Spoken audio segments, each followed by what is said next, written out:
마음가짐이 많이 바뀌었습니다. 일단 불편했던 것들이 많았는데 항상 가게에서 사람들하고 인연이 되는 분들하고 이렇게 하다 보면 감정적인 부분에서 많이 예전에는 올라오기도 하고 분별심도 많이 갖기도 하고 했는데 요즘에는 이렇게 평온한 마음으로 지낼 수 있습니다. 네, 감사합니다. 덕분입니다.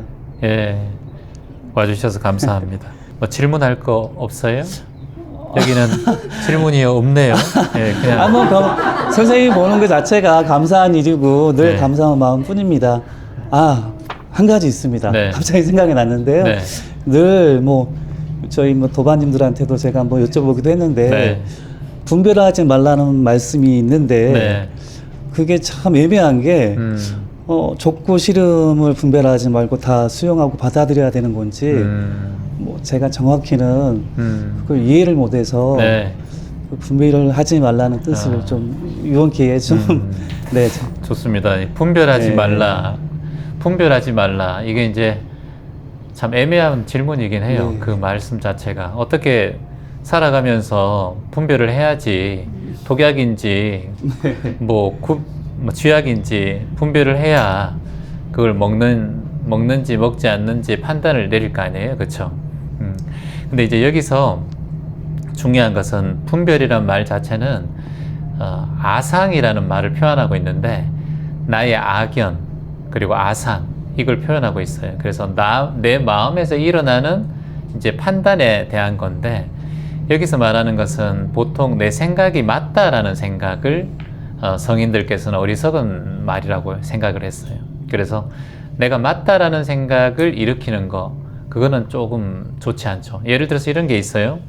여러분들이 봤을 때 여기 지금 저희가 12시부터 쓰레기를 주우려고 했었어요. 근데 바람이 너무 불어요. 근데 해안가나 저기 돌 있는 쪽이나 등대 쪽에 가서 돌 밑에 끼어 있는 쓰레기를 이렇게 줍는 걸 저희가 지난번에 했거든요. 근데 오늘은 아무리 생각해도 해안가에 그 돌 있는 저곳에 등대 쪽에서 줍다가 바람이 많이 불면 안전사고가 생길 수 있겠다는 생각이 들어요. 근데 오래간만에 여기 오신 분들은 해양 쓰레기를 줍고 싶어 하는 마음도 올라와요. 거기서 판단을 해야 돼요. 판단을. 그럼 내 생각에는 위험하다라는 생각을 해요. 다른 분들은 괜찮을 것 같은데 이렇게 생각을 해요. 그러면 이제 거기서 어떤 판단을 할까? 이런 생각을 하죠. 그럼 나는 안 되겠다라는 생각을 해요. 예를 들어서. 그래서 제 상으로 이걸 하지 맙시다 라고 얘기합시다. 예를 들어서. 근데 다른 분들은 와서 괜찮을 것 같은데요? 오늘 포대도 다 준비하고 장갑도 동사무소에서 받아오고 준비를 많이 했거든. 가도 될 것 같은데 이렇게 생각을 한단 말이죠. 그러면은 안 됩니다.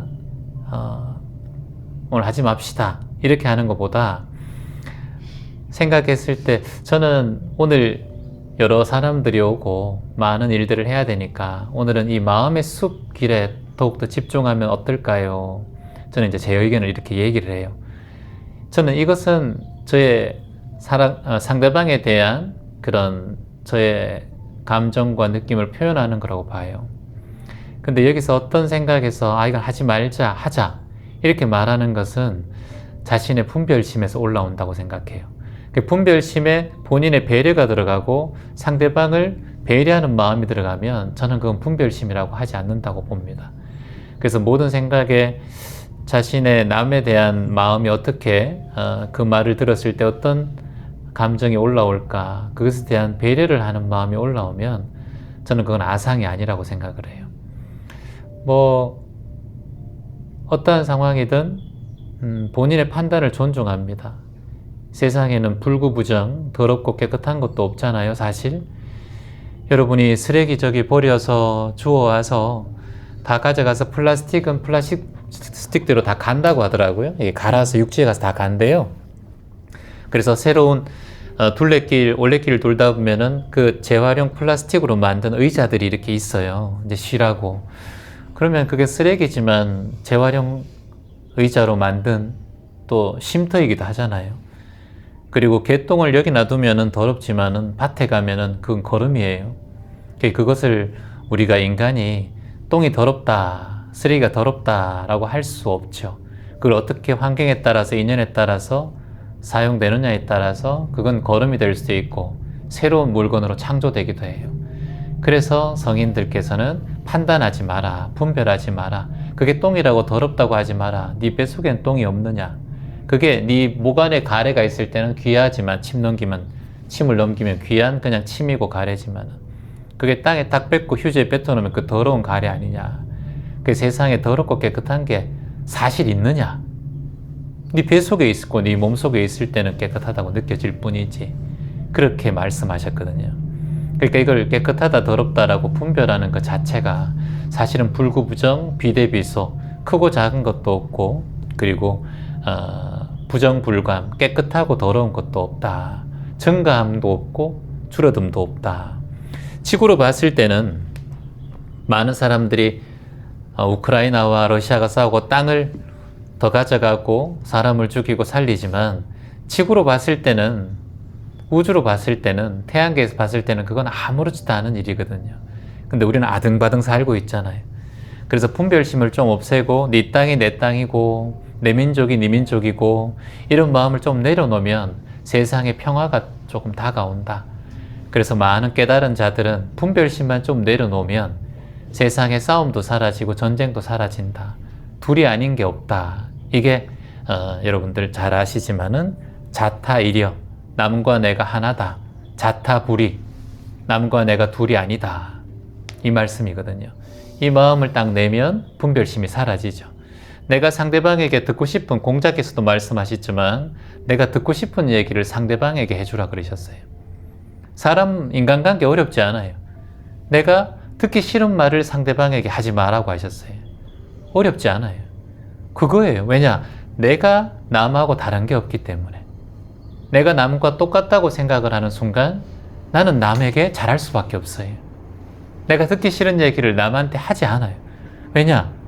그 사람이 내 마음하고 똑같거든. 그래서 항상 그 마음을 내면 저는 분별심이 사라질 거라고 봐요. 여러분 이곳에 오신 분들에게 소중하게 한 걸음 한 걸음 오셔서 멀리까지 오신 여러분들에 대한 귀함이 제 마음에 있기 때문에 저는 이 자리가 너무 감사하고 고마워요. 여러분에게 그런 게 느껴졌으면 좋겠습니다. 감사합니다, 선생님. 네, 네. 고맙습니다. 질문해 주신 분에게 박수 한번 부탁드립니다. 네. 자, 다음 질문 한번 보겠습니다. 안녕하세요. 안녕하세요. 네. 안녕하세요, 최환님. 구찌나 샤넬 같은 명품 혹은 귀금속을 사는 심리적인 이유가 있을까요? 이렇게 적어주셨습니다. 누가 이걸 샀나요? 집에 그런 분이 계세요?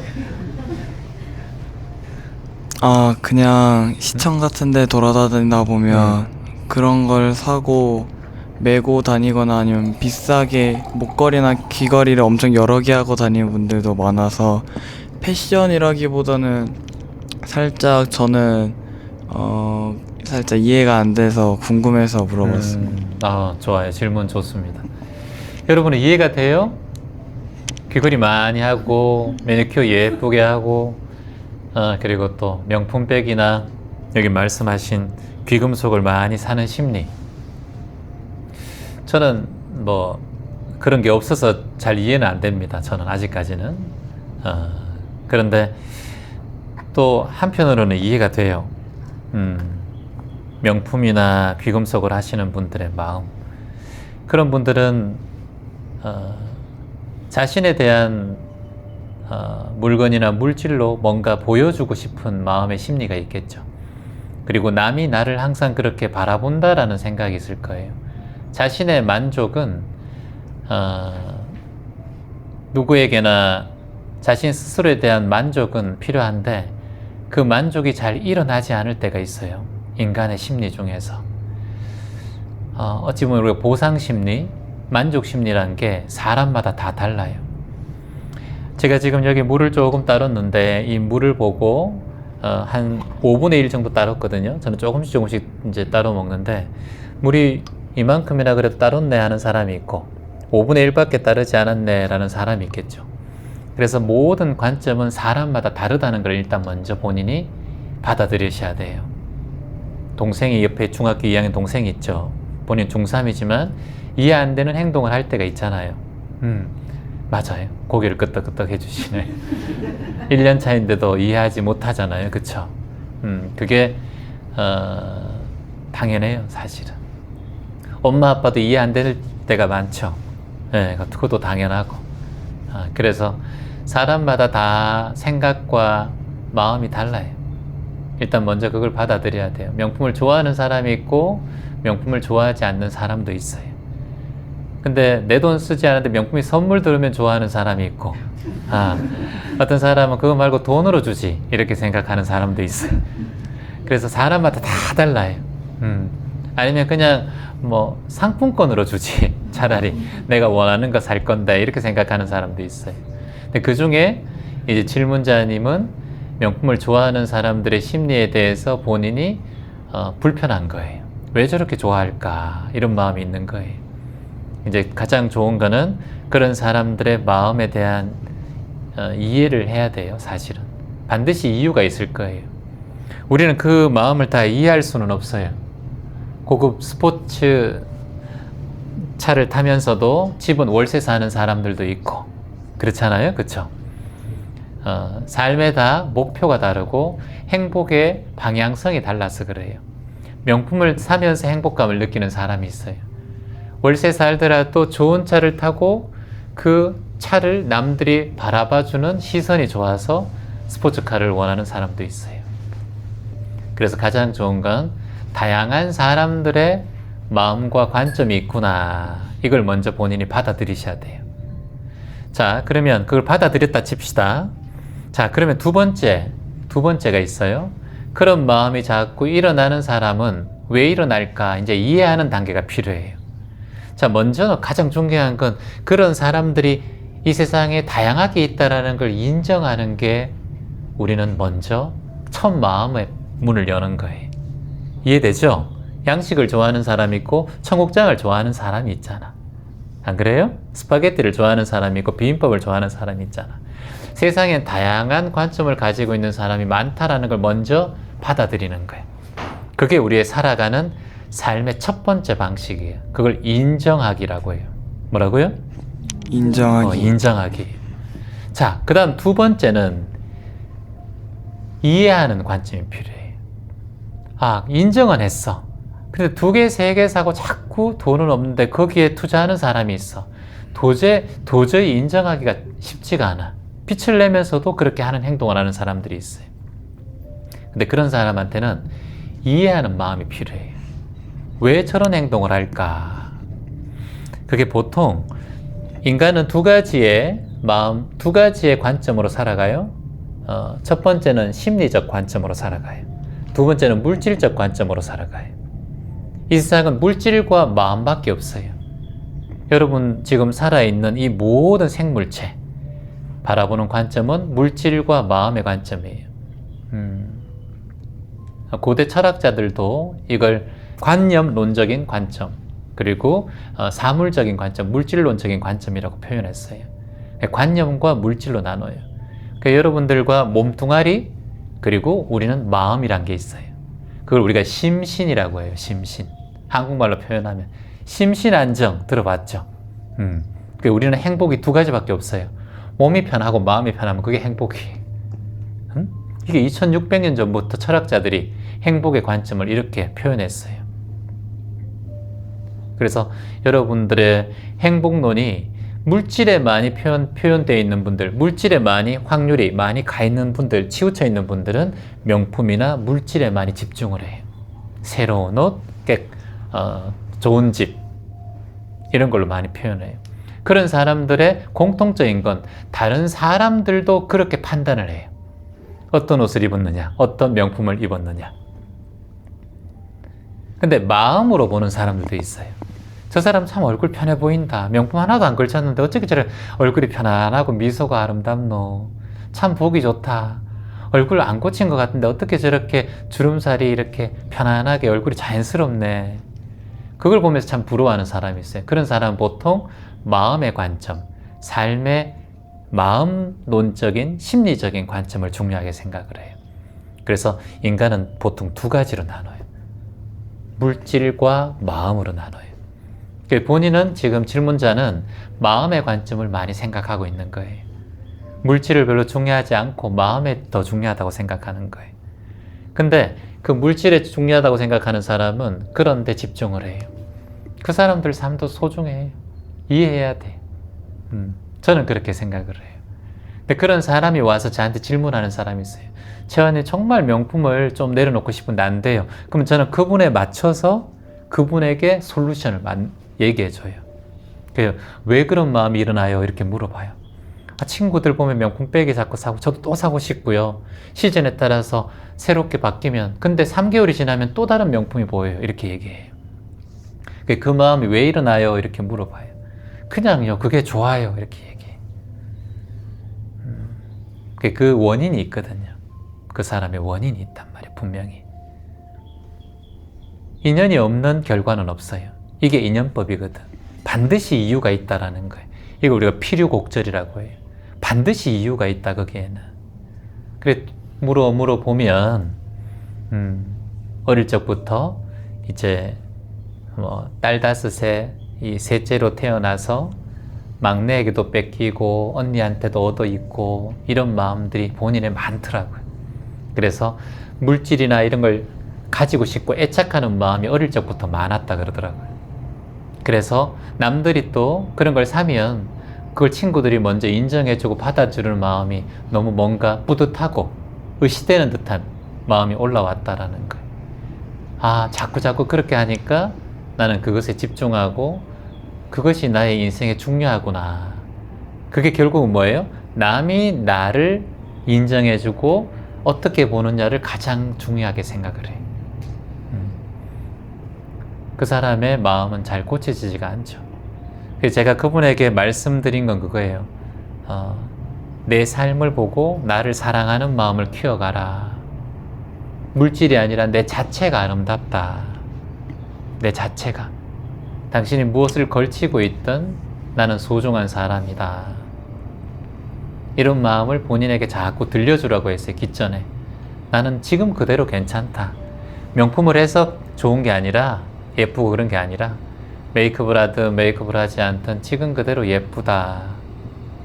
이런 마음을 내야 돼. 그런 게 이제 귀점 명상에 있어요. 나를 사랑하는 명상, 나를 아끼는 명상. 그런 걸 자꾸 귀전에 들려주면 본인의 의식이 바뀌어요. 근데 친구들한테 너 그거 예쁘다. 너 그거 했을 때 참 예쁘다. 너 명품 샀니? 그런 얘기를 자꾸 듣다 보니까 본인의 의식이 자꾸 명품에 가는 거예요. 왜냐? 사람은 들은 대로 성장하거든. 예쁘다 하면 어떤 상황이든 자신의 마음은 자존감이 있고 자신이 소중해요. 근데 뭐 입었을 때 예쁘다. 너 그거 하니까 참 좋다. 이렇게 생각을 하면 물질에 자꾸 마음에 가요. 본인은 물질보다 마음이 더 중요하다고 생각을 해요? 네. 그래요. 그건 엄마 아빠가 그런 삶을 살아왔기 때문에 그래요. 엄마 아빠가 그렇게 살죠? 아마도요. 아마도, 예. 예. 엄마 아빠가 그렇게 살지 않는데도 본인이 그런 마음 든다면 본인은 더 큰 마음을 가지고 있어요. 그건 부모님한테 받은 것을 부모님이 적당하게 그런 삶을 사는데 본인이 그런 마음에 대해서 더 크다면 본인은 엄마 아빠보다 더 큰 마음을 가지고 있다고 보셔야 돼요. 그래서 원래 자식이 스승이고 자식한테 배운다 그래요. 참 감사한 거예요. 근데 그건 엄마가 밑바탕의 디딤돌을 엄마 아버지가 지금 여기 같이 오셨지만 같이 다져왔기 때문에 본인에게 그 마음이 생긴 거예요. 그래서 부모님한테 감사하게 생각해야 돼요. 엄마 아버지가 밭이거든. 본인은 열매고. 그래서 이런 마음이 생기는 건 다 이유가 있어요. 그게 인연법이거든. 잘 왔어요. 이렇게 중3의 나이에 이런 질문을 한다는 건 그 자체가 굉장히 이 제주에 사시거든요. 우리 중학교 2학년 3학년 그리고 어머니 아버지 같이 오셨는데 이렇게 할 때마다 오세요. 1년에 한 번씩이라도. 고마운 일입니다. 다음엔 또 우리 올레길 돌면서 쓰레기도 줍고 봉사도 한번 합시다, 같이. 네. 예. 여러분, 질문해 주신 분에게 박수 한번 주세요. 예. 좋은 질문이에요. 안녕하세요, 최환님. 저는 14기, 19기 대학생입니다. 기점명상대학 100일 명상 180일 수행 중입니다. 제주 마음의 숲 강연에 참여하게 되어서 희망입니다.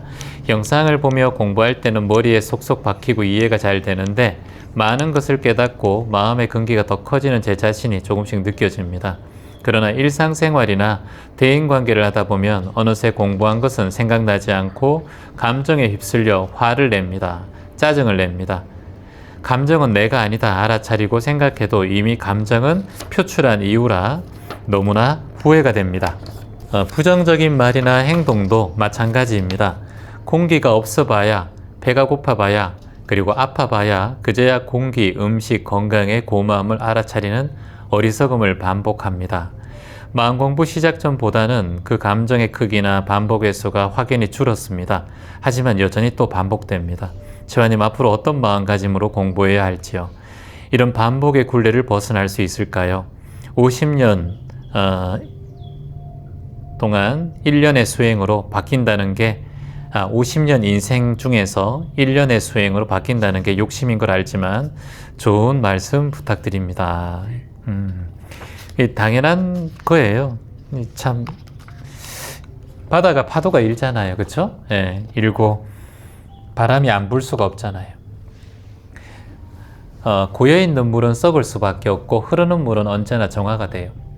그런데 중요한 것은 여러분 꼴짝이나 물의 근원지로 가면 개울의 소리들이 졸졸졸졸 소리를 더 크게 냅니다. 근데 내려오면 내려올수록 큰 강으로 내려올수록 유유히 흘러요. 한강. 저는 매일 이제 한강에 이제 서울에 있을 때는 한 달에 보름은 서울에 있는데 서울에 있을 때는 매일 10km 정도를 한강을 걸어요. 그러면 유유히 정말 소리 없이 흘러요. 근데 한강 상류로 조금 가면 수원지 저번에 찾아가 봤는데 한강의 수원지가 가보니까 정말 개울도 좋고 소리가 아주 명쾌하게 냇물에 흐르는 소리가 좋더라고요. 저는 그렇게 생각해요.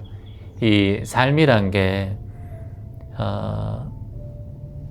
흐르고 거칠고 막히고 때로는 흘러가고 많은 역경의 세월을 겪어야지만이 바다로 흘러가고 강으로 흘러간다고 생각을 해요.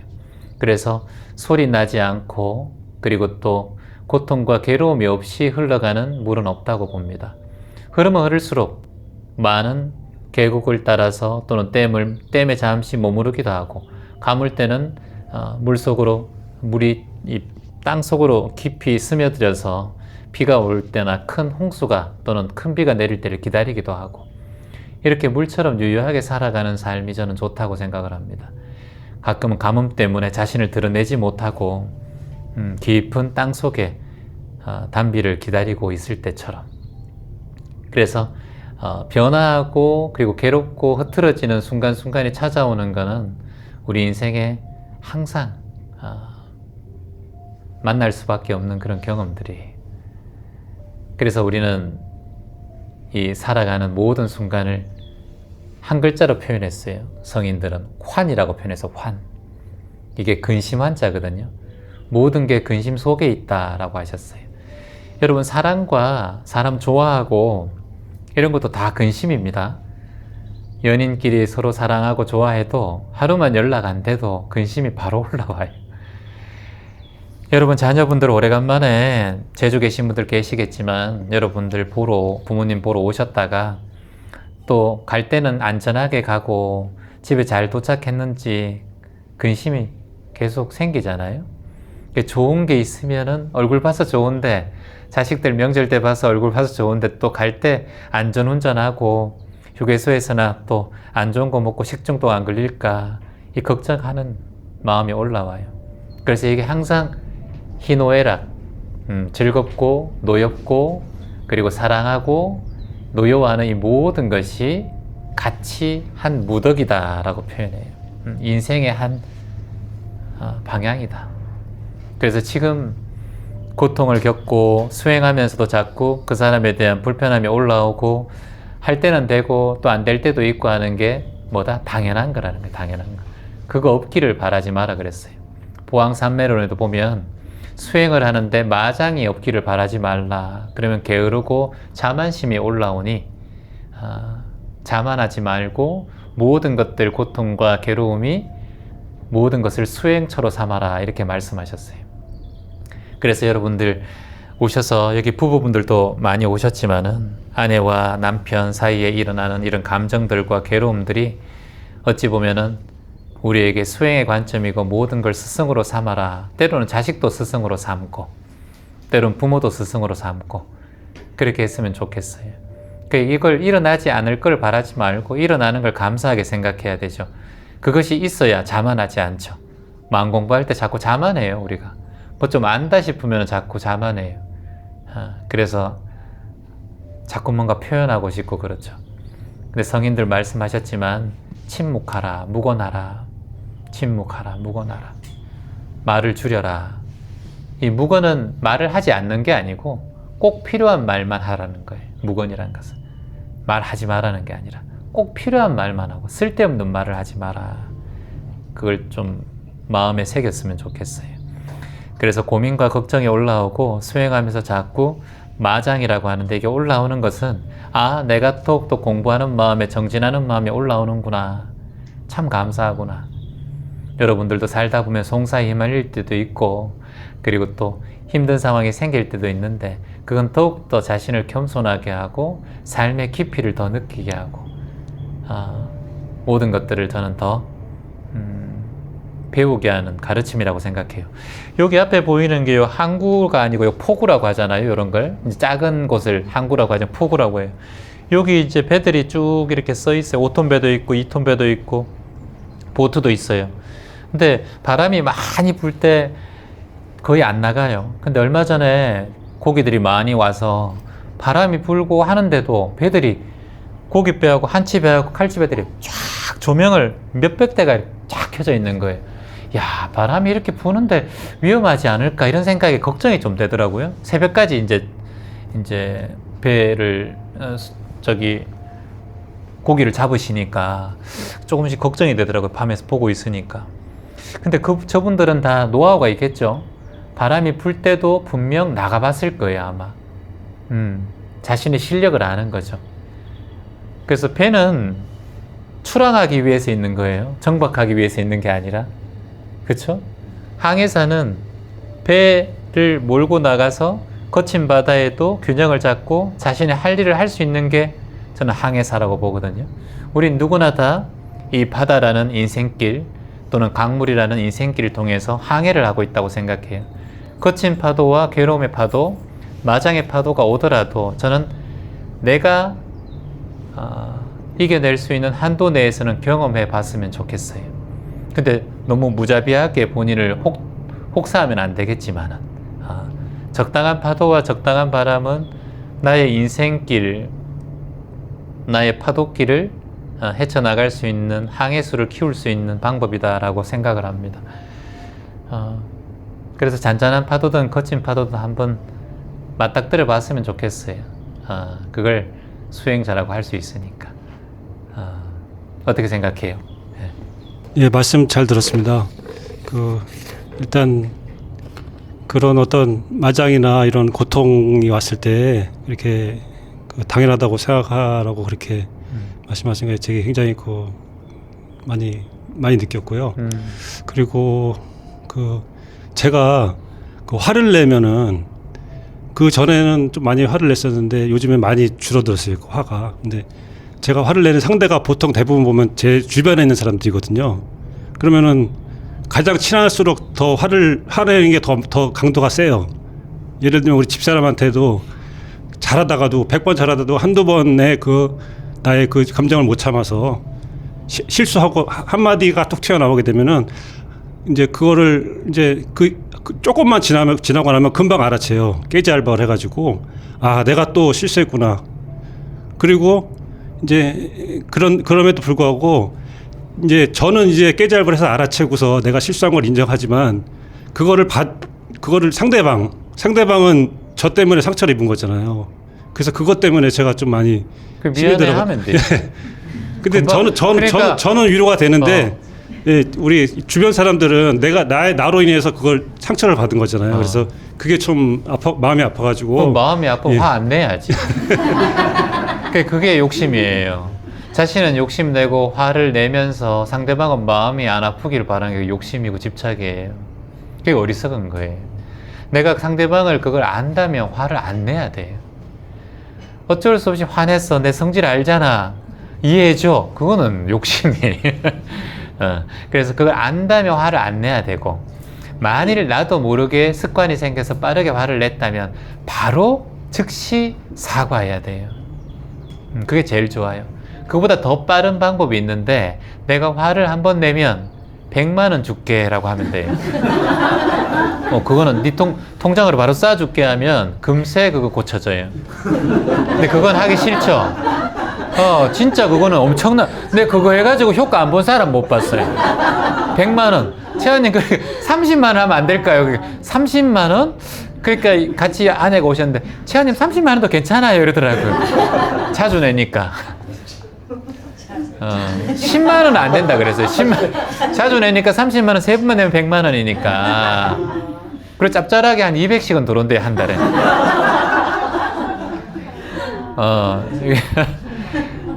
그래서 봐라, 본인은 손해보는 거 싫잖아. 그건 안 한다니까, 사람들이. 그리고 이제 가장 좋은 거는 화를 안 내면 좋은데, 이제 최선책이 화를 안 내는 거예요. 근데 화를 안 낼 수가 없어요, 사람이. 두 분이 그렇게 살아온 세월이 있기 때문에. 화를 낸 사람은 화를 또 내요. 근데 화를 안 낸 사람은 화를 안 내요. 그래서 본인은 습관이 되어 있는 거예요. 근데 그 원인은 본인의 문제도 있지만 아내의 문제도 있을 거예요. 같이 손바닥이 같이 마주칠 거예요, 아마. 원인이 분명히 있다고 봐요. 그렇다면 이제 이걸 고치고 싶다면, 화를 일주일에 한 번 낸다면 2주일에 한 번 내고, 그걸 본인이 지켜나가야 돼요. 그게 이제 대결정심이라는 걸 내야 돼요. 큰 마음의 결정심을 쓰든가 냉장고에 붙여놓든가 현관에 붙여놓든가, 그걸 본인이 자꾸 봐야 돼요. 그래서 본인이 자꾸 마음에 결정하는 마음을 내야 돼요. 그래야 조금씩 변화가 생겨요. 그래서, 그리고 차선책은 내가 화를 줄이는 게 두 번째고, 첫 번째는 화를 안 내는 게 제일 좋고, 두 번째는 화를 줄이는 게 좋고, 세 번째는 화를 냈다 하더라도 즉시 사과하는 게 좋아요. 여보, 나도 모르게 또 화냈네. 내가 실수했다. 미안해. 미안하다. 진짜 안 돼야 되는데, 정말 안 해야 되는데, 왜 이렇게 당신같이 소중하고 평생 같이 살아오는 반려자로서 이렇게 소중한 사람인데 왜 내가 이렇게 화를 내는지 모르겠네. 이게 참 안 고쳐진다. 여보, 미안하다. 이게 당신이 편해서 내가 이렇게 화내는 것 같은데, 내가 이렇게 화내는 이유를 곰곰이 살펴보면 바깥에서 직장 생활을 오래 하다 보니까 조금이나마 스트레스 받고 눌려져 있는 이런 표현하지 못하는 이런 감정들이 당신 앞에 오니까 그냥 풀리다 보니까 나도 모르게 화가 나고 목소리가 커지는 것 같다. 정말 고치고 싶은데 안 되네. 내가 진짜 노력할게. 오늘 진짜 미안하다 여보. 이렇게 진심 어리게 사과를 하는 거예요. 이거는 상대방에게 사과를 하는 게 아니라 나에게 이 말을 들려주는 거예요. 지금 이렇게 말하면서 내가 사실은 엄청나게 뉘우치고 있는 마음이 올라오거든요. 상대방에게도 도움되고 나에게도 도움이 돼요. 이런 말을 진심으로 여보 미안하다라고 얘기하고, 오늘도 화낼 수밖에 없었던 이런 상황에 대해서 진심으로 사과할게. 노력할게. 미안해요. 이렇게 얘기하면 좋을 것 같아요. 감사합니다. 예, 여러분 박수 한번 주세요. 예.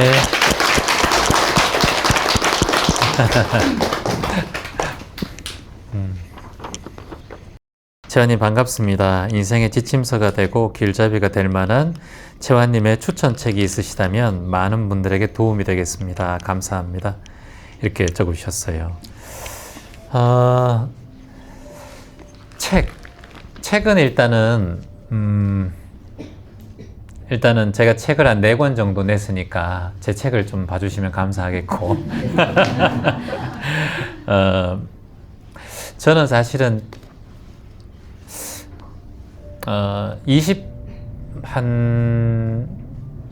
8년 전부터 이제 마음 공부, 이 공부하는 걸 시작을 했는데 책이 이게 보는 게 인생에 참 많은 도움이 됐다라는 거는 말씀을 드리고 싶고요. 두 번째는 이제 책을 자꾸 보기가 눈도 아프고 이제 공감하시는 분들 계실 거예요. 아마 안구 건조증도 생기고 또 안경도 껴야 할 수도 있고, 그래서 이 오디오북 듣는 거, 이렇게 유튜브나 또는 오디오북 이렇게 본문이나 책 읽어주는 이런 거 좋잖아요. 그런 걸 저는 많이 추천을 해요. 들었으면 좋겠어요. 왜냐하면 이 책 읽는 것도 좋지만 그건 기본적으로 가고요. 책 읽는 것도 제일 좋고, 책을 한 권을 다독하는 것 좋지만 저는 한 권을 읽더라도 그 책에 대해서 깊이 이해했으면 좋겠어요. 마음의 숲 책을 여러분들 저희가 한 권씩 드리는데 얇단 말이죠. 근데 그것을 자꾸 읽으면서 이렇게 마음속에 새겼으면 좋겠어요. 그게 더 중요하다고 봐요. 예, 그래야 저는 내 깊은 무의식과 내 안에 있는 내면의 힘이 커진다고 봐요. 다독보다는. 제가 책을 잘 읽지 않는 이유는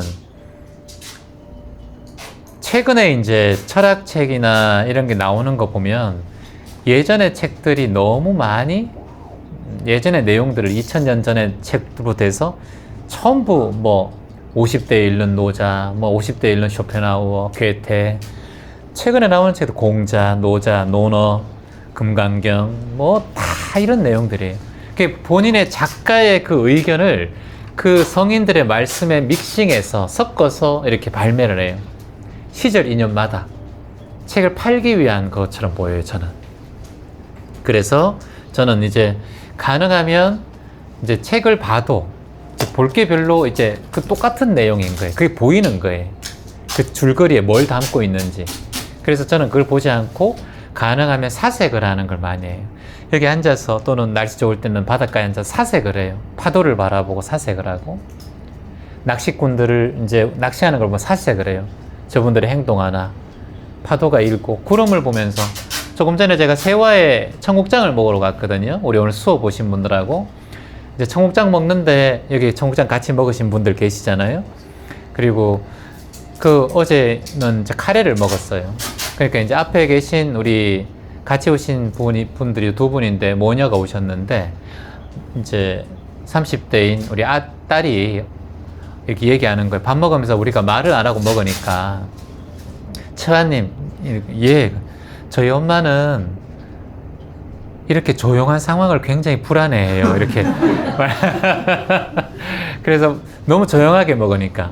청국장을 먹을 때도 말 한마디 안 하고 카레 그 얘기를 듣고 오늘 제가 말할 법도 한데 청국장에 집중을 하고 이렇게 했는데, 청국장을 먹으면서 한 25분 정도 먹으면서 계속 저는 하늘에 구름을 봤어요. 청국장 먹고 하늘에 구름 보고 시시각각 바뀌고 있는 거예요.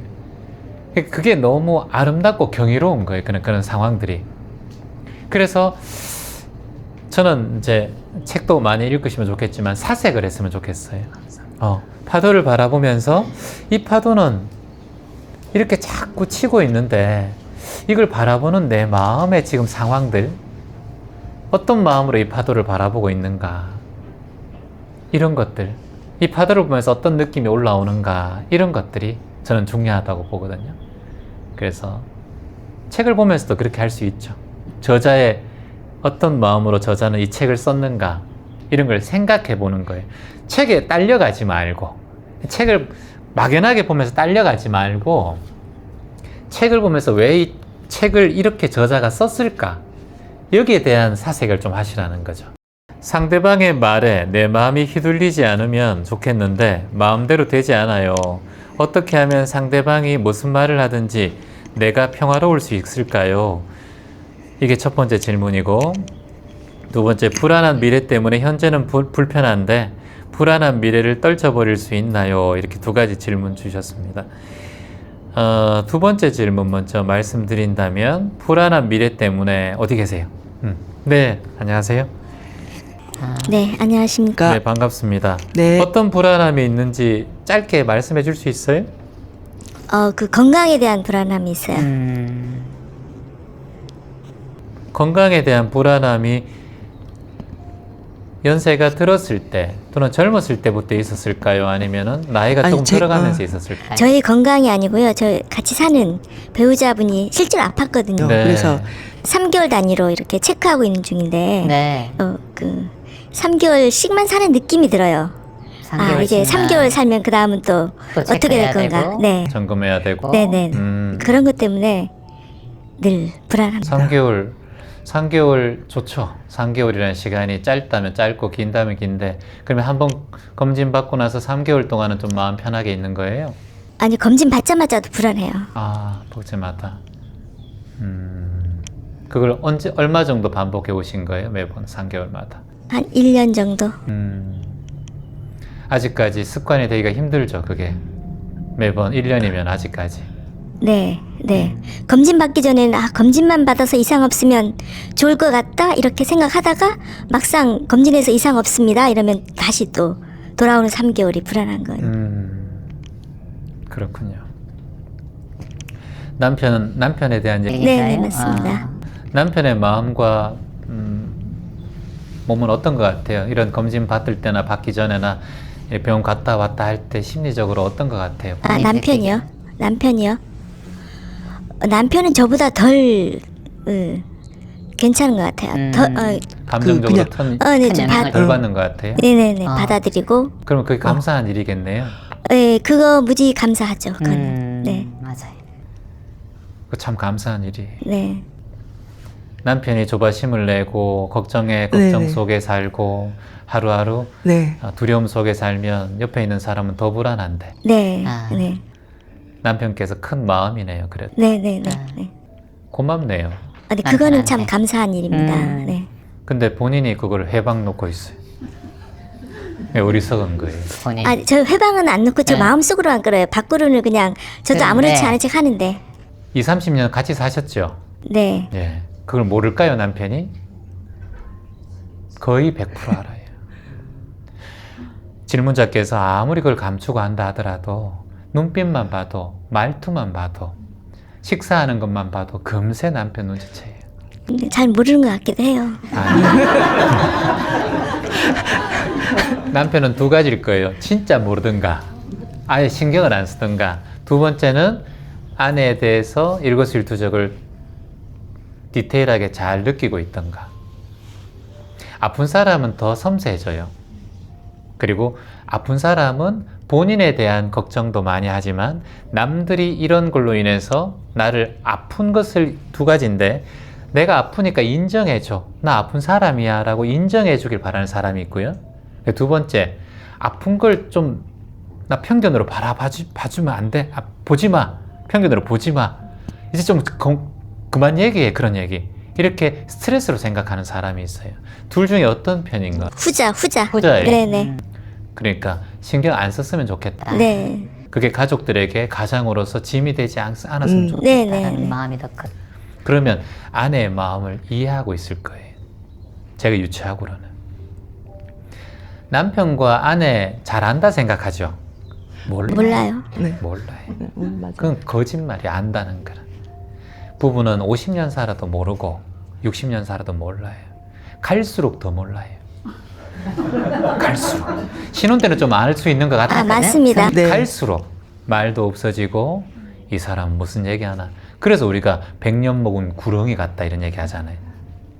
구렁이 담 넘어가듯이 사는 거예요. 그냥 남편은 지금 아내에게 마음을 불편하게 하지 않기 위해서 저는 애쓸 것 같아요.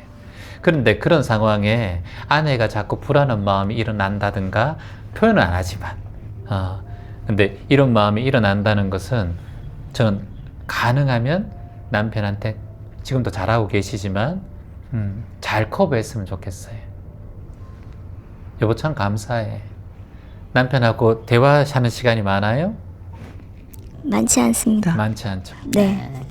그러니까 대화하는 시간에 좀 할애를 했으면 좋겠어요. 남편은 아내분이 말해주는 거에 대해서 굉장히 감사하게 생각할 거예요. 남편의 성향이 그래요. 이렇게 얘기해주고 하는 걸 좋아해요. 근데 귀찮아 하는 듯 하지만 좋아할 거예요. 그걸 기다릴 수 있어요. 어떻게 생각해요, 제 말을? 생각해 볼게요. 어떤지.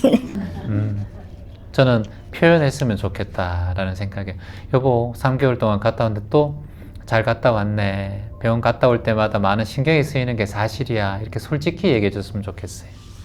근데 당신 보면 참 배울 점 많다. 당신이 이렇게 늠름하게 이렇게 가족들 우리가 봤을 때는 참 걱정이 많이 앞서는데 당신의 이런 삶의 방향과 이런 마음을 보면 참 많이 배울 게 많아. 당신 참 훌륭하다 여보. 나라면 조바심과 걱정 때문에 온 가족들한테 걱정 속에 살 텐데 이런 거 많이 배워요. 아까 말씀하신 보왕산매론에 이런 말이 있어요. 따라해 볼까요? 병고를 양약으로 삼아라. 당신이 아픔 때문에 내가 많이 인생에 대해서 배우는 것 같아. 사람이 아프지 않고 사는 사람이 없잖아. 근데 그 덕분에 내가 더 많이 배우는 것 같아요. 고마워요. 이렇게 저는 이런 말들을 해주면 좋겠어요. 그럼 남편이 빨리 나을 것 같아요. 더 좋아질 것 같아요. 아, 고맙습니다. 네네. 네, 감사합니다. 네. 나중에 인연이 되면 한번 놀러 오시면 좋겠어요. 차라도 제가 한 잔 대접하게 여기. 예. 그리고 상대방의 말에 내 말이 휘둘리지 않았으면 좋겠는데 마음대로 되지 않아요. 이렇게 휘둘리지 않았으면 좋겠다 하지 말고 바다는 모든 걸 받아주잖아요. 그래서 바다 아닙니까? 똥물도 받아주고 오줌물도 받아주잖아. 본인이 저는 바다 같은 마음을 내지 않아서 휘둘린다고 생각을 해요. 상대방하고 똑같은 물이라고 생각해서 저는 만물이라고 생각해요.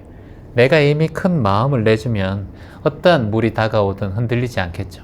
근데 그 마음을 내는 게 힘들죠. 근데 중요한 것은 바다는 똥물이라고 거부하지 않아요. 분별하지 않고 차별하지 않아요. 너 그런 말 했다고 그게 감정이 올라오지 않는다는 거예요. 그렇게 하는 게 중요한데 그게 힘들죠. 그러니까 감정이 올라왔을 때 가장 중요한 건 그 감정에 깨어 있어야 돼요. 그 감정에 휘말리면 안 돼요. 그래서 마음속으로 어떤 말이 딱 올라왔을 때 처음에는 본인에게 내가 이 말에 깨어 있어야지라고 그 상대방의 입을 바라보고 얼굴을 바라봐요. 깨어 있어야지.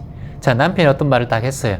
내가 우라통에 올라오는 말을 했어요. 아, 그러면 이 말에 한번 깨어 있어 봐야지. 그리고 지켜봐야지.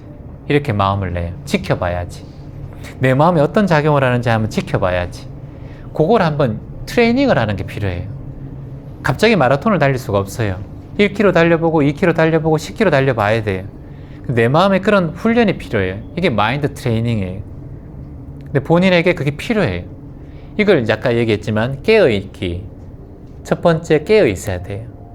두 번째 지켜봐야 돼요. 남편의 말에 어떤 마음이 감정이 올라오는지 지켜봐야 돼요.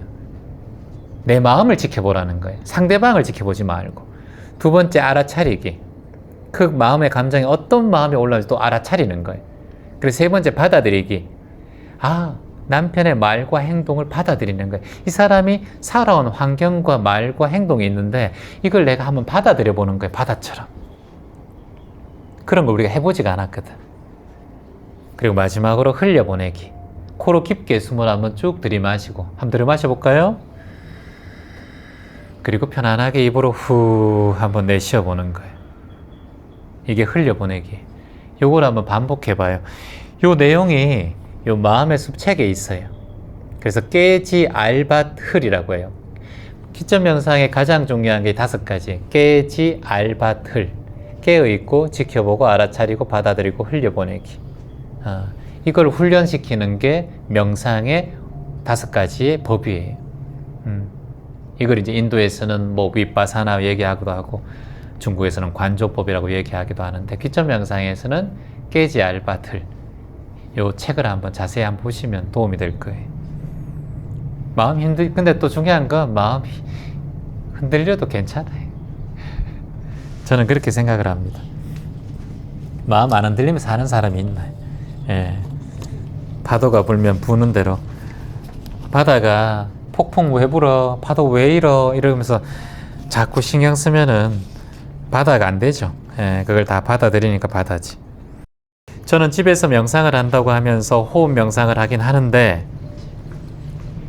제 주변에 속상한 일이 있을 때 제가 그럴 때는 어떻게 하는지 물으면 뚜렷한 답을 줄 수도 없고, 제게 큰일이 닥친다고 했을 때 어찌하면 여유하게 받아들이고 위기를 극복할지 궁금하기도 하고 불안해할 때가 있습니다. 최근에 뭐 주변에 어떤 속상한 일이 있었어요? 제 문제가 아니고 주변에 다른 사람이 문제 이제 막 그 일어난 상황들을 저한테 하는데 이렇게 공감도 잘 못 해주고 그거에 대한 공감보다는 먼저 답을 내주려고 자꾸 하고 있더라고요, 제 자신이. 그래서 이 얘기를 하면 그분이 마음이 편안한 게 아니고 더 이제 좀 화날 것 같다 이 생각에 하다가 잠깐 멈췄는데 이런 게 잘 안 되고 있어서 같이 한번 따라해 볼까요? 인생에는 정답이 없다. 인생에는 정답이야. 그거는 철칙인 것 같아. 진리인 것 같아. 그러니까 상대방이 어떤 질문을 했을 때, 제가 여러분에게 자꾸 질문할 때 듣잖아요. 우리 중학생분이 말씀하셨을 때 제가 첫 번째 얘기한 게 뭐예요? 인정하기였잖아요. 명품책 사는 사람은 인정할 수밖에 없어요. 그 사람은 그래야 명품 장사도 되고 세상도 돌아가고, 돈 있는 사람은 또 그런 걸 소비해 줘야 되잖아요. 무조건 사면 안 돼. 그 사람들은 마음이 부족해 가지고 말이야, 물질에 눈이 묻어가 마음이 부족해서 자꾸 물질에 이렇게 마음을 위로받는 거야. 그건 누구나 할 수 있는 얘기야. 그럴 수 있으니까. 근데 저는 그런 답변이나 그런 해결책을 드리는 게 아니라 그 사람의 마음을 먼저 인정하자는 거지. 그게 내 마음을 키우는 일이거든. 근데 사실 그게 나쁜 일이에요. 돈을 자꾸 소비하고 자꾸 물질에 집중하는 마음이, 그게 내 마음이 허허하다 보니까 자꾸 많이 먹기도 하고 자꾸 소유하려고 하죠. 무소유라 그랬는데 법정 스님은 안 좋아요. 그러면서 그렇게 얘기해봤자 그건 뭐 책에 있는 얘기인데 뭐. 근데 여기 마음의 숲이나 이렇게 강연할 때는 이 사람의 마음에, 그렇게 보는 마음의 그 기준을 자신의 상으로 보는 거거든. 저 친구도 그런 걸 좋지 않다고 보는 마음이거든. 나는 그거를 한번 일깨워주고 싶은 거지. 제 주변에 그 딸이 있는데요. 어디 딸이 와가지고 좀 몸이 아파서 왔는데 엄마가 이제 엄마 방식으로 막 이렇게 얘기를 하니까 또 딸이 그거를 듣지 않고 막 화를 내니까 그 화낸 그 마음을 속상하다고 저한테 털어놨는데 저는 그냥 들어주면 됐을 텐데 거기다가 막 답을 주려 하니까 거기에 오는 좀 그런 게 있더라고요. 그게 들어주면 그게 답이에요. 맞아. 그러니까 오늘 이제 와서 맞아. 듣다 보니 이제 예. 답을 좀 찾은 것 같아요. 어떻게 하냐면은 그 친구분이 어떻게 얘기했어요? 딸이 밉다 이렇게 얘기했어요? 네, 딸이 뭐 자기가 이런저런 얘기를 했는데 듣지 않는다. 딸이 그래서? 진짜 너무 밉다, 진짜 이해도 안 되고 얘기도 안 들어주면. 그러면 어떻게 하냐면, 어떻게 했어요? 그럼 본인은 그러니 그렇구나 잘 못했어요. 그 어떻게 했어요? 네. 한 말해봐요 여기서. 예. 어떻게 표현했어요? 아니 그 딸 입장에서 막 이렇게 얘기를 한 것 같아요. 딸은 이랬을 거다, 저랬을 거다, 막 이러니까 얘는 친구가. 그거에 더 막 화가 나가지고. 그래, 친구한테 마음 털려고 얘기했는데 딸 편을 들어주니까 본인은 수행도 하고 명상을 하니까 너 정신 차려야 돼. 그러니까 딸이 말이야, 딸의 이해를 해야 돼. 딸의 인생이 있잖아. 우리 늙었으니까 그런 생각 그렇게 막 가르치려고 했지. 그러니까 잘못하셨습니다. 오늘 여기 와서 되게 예. 많은 반성을 하고 있습니다. 그거는 저도 그렇게 얘기 안 해요.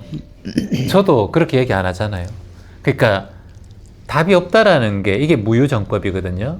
어떠한 것에서도 답이, 정확한 법이 없어요. 법이 없는 게 정답이거든요. 그럼 그럴 땐 그냥 묵묵히 들어주기만 하는. 들어주는데 네. 묵묵히 들어주면 이렇게 관심도 없나? 아니, 그러면 말해도 뭐 대답도 없고 그만할게. 다음부터는 그런 고민도 안 얘기하죠. 그러면 딸 때문에 힘들다 그러면 이렇게 얘기하는 거야. 그냥 친구가 얘기하는 걸 한 번 더 얘기해 주는 거예요. 아, 힘들었겠다. 속상했겠다 진짜. 야, 얘기 들어보니까 야, 이해된다. 그 딸도 참, 딸의 마음도 이해되지만 니는 엄마 입장에서 그 얘기 들었을 때 얼마나 더 섭섭했니? 그래, 다만 이렇게. 근데 야, 그러면 딸의 입장이 어떻겠니? 내 입장을 들어주고 나면 딸의 입장을 본인 엄마가 이해하려고 애써요. 근데 딸은 왜 그랬지? 이게 질문법이에요. 딸은 왜 그렇게 말했어? 이렇게 물어보면 그게 질문법이에요. 이게 소크라테스의 질문법이에요. 소크라테스는 답을 주지 않아요. 항상 질문을 통해서 그 사람을 깨치게 해요. 예를 들어서 이거예요. 뭐 엄마 아빠는 저한테 해준 게 없어요, 재환님. 정말 너무나 맨날 싸우고 정말 힘들었어요. 20살 될 때까지 정말 부모님은 저한테 해준 게 없어요. 이렇게 질문하잖아요, 소크라테스에게. 그럼 소크라테스는 거기에 대해서 어떻게 대답을 하느냐 하면, 그럼 자네는 부모한테 해준 게 얼마 정도 있는가? 이렇게 물어봐요. 그게 생각의 전환이거든요. 근데 이 딸이요, 굉장히 좀 남편하고도 사이가 안 좋아서 이렇게 저기 뭐 했는데, 오니까 그 남편도, 저도 그 애한테 물어봤거든요. 네. 왜 그렇게 마음에 이런 게 있냐 했더니 남편이 자기 인생을 다 말아먹었다 하더라고요. 그러니까 엄마는 이제 그 엄마 때문에, 엄마가 그런 상황이었을 때 안 들어줬다. 자기 마음을 안 들어주고 그냥 엄마니까 이제 막 어떻게든 잘 하게 해보려고 이랬나 봐요. 그래서 그게 너무 속상해가지고 얘 딸은 엄마한테 계속 이렇게 쪼이니까 엄마는 숨 쉴 구멍이 없잖아요. 그러니까 이제 저를 찾아와서 막 얘기를 했는데, 그래, 딸이 이제 20살이 넘었는데 계속해서 그렇게 소통하는 것 자체가 사실은 고통스러울 수밖에 없어요. 그게 원정회고예요, 원정회고. 원망하고 괴로운데도 자꾸 만나야 되는 인연, 그게 가족의 인연이거든요. 그 인연 속에 지금 머물고 있는 거예요, 그분들이. 근데 거기에 가족도 해결하지 못하는 걸 어떻게 친구가 해결하겠어요. 거기에 대한 해결책은 없고 그냥 들어주고 받아주고 이해해주는 거, 그게 가장 좋은 친구와의 관계를 유지하는 방법이에요. 야, 그러니까 친구하고 딸하고 인연 끊어! 이렇게 얘기하면 또 섭섭해요. 그러니까 아, 그랬나 이렇게 얘기해주고 들어주고 답이 없어요, 그거는. 잘하셨어요. 잘 알겠습니다. 예. 근데 선생님은 본인을 그렇게 보고 계시니까, 본인이 그렇게 잘못했다는 걸 보고 계시니까 그게 깨어있는 수행자예요, 사실은. 감사합니다. 네, 고맙습니다. 네, 히파 덕분에 올해도 좋은 일들이 많이 하고 뜻깊게 보냈습니다. 내년에도 인연이 계속되기를 바라겠습니다. 새해 복 많이 받으세요. 신영님, 그래도 인사 한번 해주세요. 예. 남편하고 같이 오셨는데 오늘 마이크 주셨어요. 예. 네, 그 제주로 이주하고 네. 히파랑 같이 되게 좋은 일을 많이 한 기분이 들어요. 저 네. 스스로 제주 오면서 되게 봉사 활동하고 싶다 이런 마음으로 내려왔거든요. 그래도 꼭 주기적으로 여기 봉사활동도 참여하고 또 마음 공부도 하면서 마음도 많이 편안해진 걸 느끼고요. 서울 살 때는 진짜 저도 막 진짜 쇼핑 되게 좋아하고 그러니까 보이는 게 다 그런 거니까 네. 그랬는데 여기 와서는 뭐 바다 보면서 힐링하면서 지내니까 마음이 많이 차분해졌어요. 그래서 너무 감사한 마음으로 살고 있고요. 2025년에도 네, 좋은 일 많이 하면서 열심히 살겠습니다. 새해 복 많이 받으세요. 새해 복 많이 받으세요. 맞아요. 서울에는 사람이 너무 많아서 지나가면 전부 다 사람들이 보이잖아. 차도 너무 많고. 여기는 차도 없고 사람도 별로 없어가지고 비교할 수 있는 그런 마음의 여유가 안 생기는 것 같아. 그게 좋은 것 같아. 자꾸 눈에 보이면 자꾸 비교하거든. 우리가 가장 이렇게 처음 사물을 보는 게 눈이거든요. 그 다음에 귀거든. 그래서 눈이 정글에 가면 여러분들 이렇게 아마존, 이제 저희는 나무 심기 프로젝트 하러 가잖아요. 매년 가고 있는데 브라질 옆에 니카라과라는 나라, 중미에서 가장 큰 나라에 가면 그곳에는 눈으로 보는 것보다 소리를 더 많이 들어요. 숲이 우거져 있기 때문에.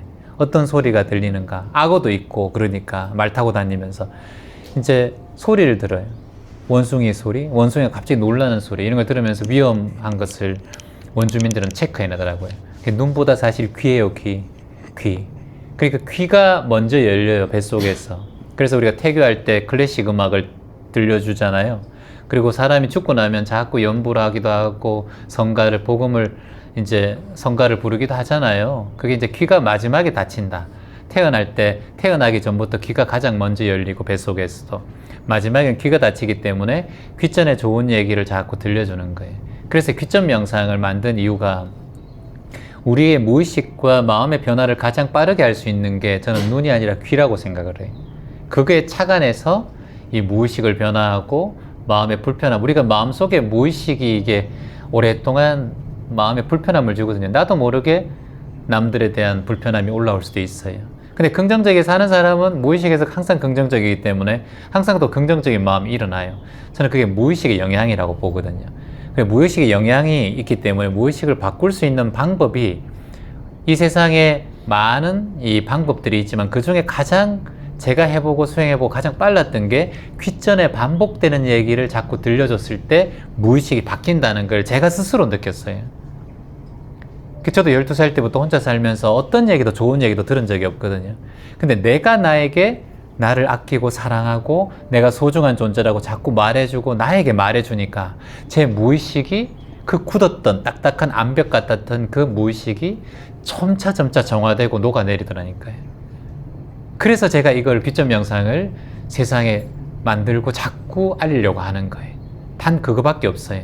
왜냐, 무의식에 대한 정화는 뭐 전생 체험이니 뭐 어떤 거니 온갖 우리가 세로토닌의 분비를 뭐 어떻게 균형적으로 맞추는 거니 보통 이런 거밖에 없으니까. 근데 저는 명상이 우리의 무의식을 바꾸고 개선하는데 가장 빠른 방법인데 그 명상 중에서도 귀점 명상, 귀에 좋은 얘기와 반복되는 얘기를 들려주는 것이 저는 가장 빠르다고 생각을 해요. 그래서 뉴욕이나 미국에는 이 음악 치료, 이걸 무의식 치료에 굉장히 많이 써요. 음악 치료, 정신과에서도 많이 쓰고. 귀점, 그래서 귀점 명상이라고 이름을 지은 거예요. 자, 은희님, 제주 놀자 15기 대학생입니다. 제주 지부 2주년과 마음의 숲 강연을 축하드립니다. 제주 생활 중 저의 충전 시간인 명상 팀들과 만남 소중하고 감사합니다. 오늘의 인연인 듯 마침내 제 생일입니다. 덕분에 많이 축하받아서 기분 좋아요. 올해부터는 제 생일 선물을 기부하기로 했는데 현장에서 10만 원 기부했습니다. 와. 기부할 수 있음에 감사드리고 지금도 같이 하면 얼마나 소중한지 알아차리고 더 성숙한 어른이 될 수 있도록 수행 정진해 오겠습니다. 마이크 한번 주세요. 예. 아이고, 생일이라고 옷도 아주 케이크처럼 입고 있네.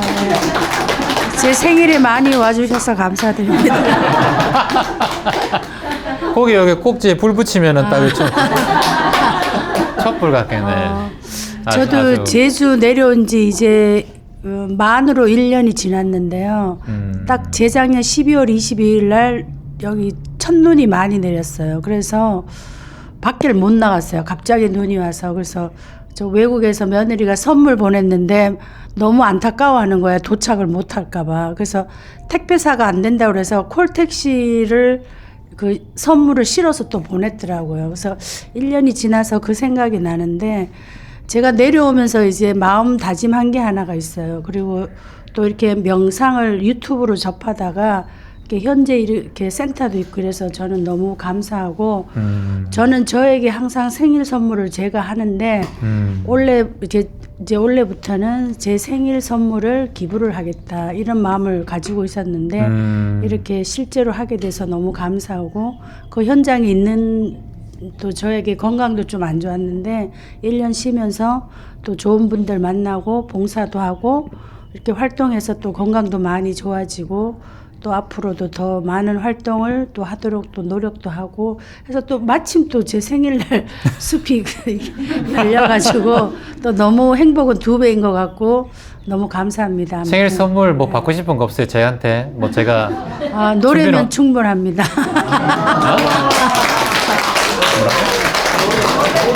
아, 노래.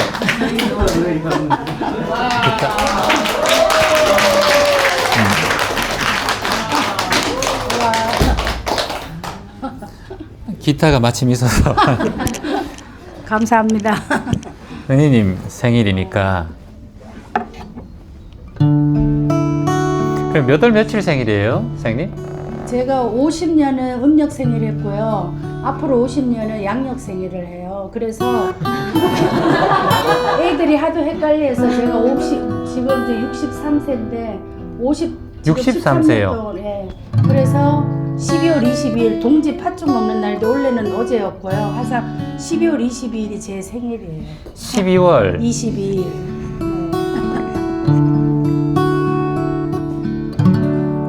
겨울에 태어난 사랑스런 당신은 눈처럼 깨끗한 나만의 당신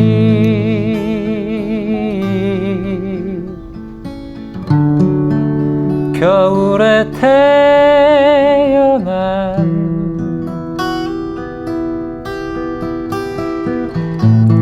사랑스런 당신은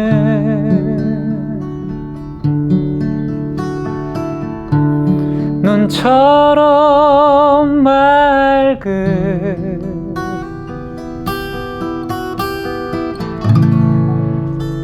나만의 당신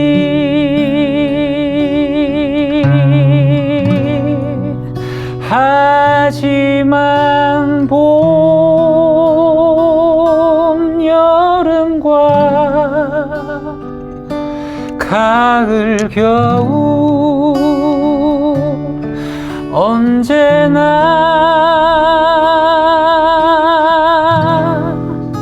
맑고 깨끗해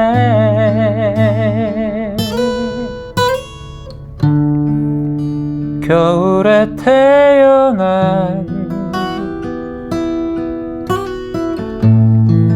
사랑스런 당신은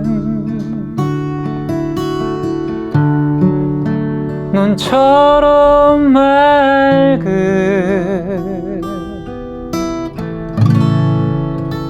이파의 당신 생일 축하합니다. 같이 할까요? 감사합니다. 생일 축하합니다. 생일 축하합니다. Happy birthday to you. Happy birthday to you. 당신의 생일을 당신의 생일이 한 번 더 생일 축하합니다. 생일 축하합니다. 감사합니다. Happy birthday. 생일 축하합니다. Happy birthday to you. Happy birthday to you. Happy birthday. Happy birthday to you. 은희님, 은희님, 은희님, 은희님, 은희님, 은희님. 생일을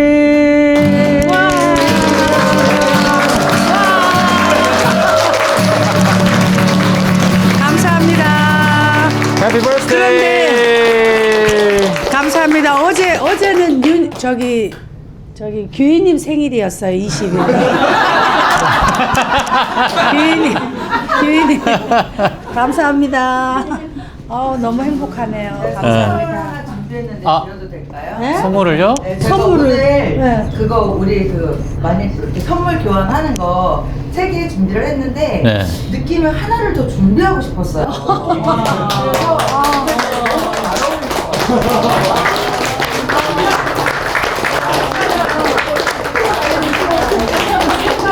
혹시 이따가 교환하셔서 하는 필요